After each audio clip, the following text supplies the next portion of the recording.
अस्सलामुअलैकुम दोस्तों, आज की वीडियो में हम सऊदी अरब की एक बड़ी अपडेट जो है वो आप लोगों के साथ शेयर करने वाले हैं।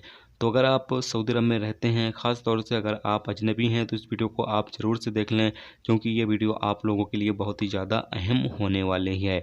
चलिए फिर बढ़ते हैं अपडेट की तरफ। सऊदी वजारत दाखिला के तर्जुमान ने कहा है कि अलग अलग शहरों में जुमे की रात तक 3000 से ज़्यादा लोगों को जो है वो गिरफ़्तार किया गया है एक दिन में, जो कि कर्फ्यू की खिलाफ वर्जी कर रहे थे। यानी कि कर्फ्यू की खिलाफ वर्जी करते हुए एक दिन में 3000 से ज़्यादा लोगों को जो है वो सऊदी अरब के अलग अलग इलाकों में गिरफ़्तार किया गया है।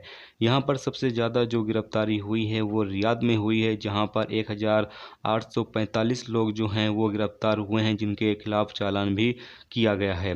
इसके बाद मक्का मुकरमा में 281 लोगों की गिरफ़्तारी हुई है, जबकि मशरक़ी रीजन में 277 लोग जो हैं वो गिरफ़्तार किए गए हैं, जो कर्फ्यू की खिलाफ वर्जी कर रहे थे। याद रहे कि सऊदी अरब में जो कर्फ्यू लगाए गए हैं, अगर अभी उसकी कोई भी शख्स खिलाफ वर्जी करता है तो उसके खिलाफ चालान और उसकी गिरफ़्तारी भी हो सकती है। और साथ में आपको ये बताते चलूँ कि सऊदी अरब में कर्फ्यू के दौरान आपको बिल्कुल भी घरों से बाहर निकलने की जो परमिशन है वो नहीं दी जाती है।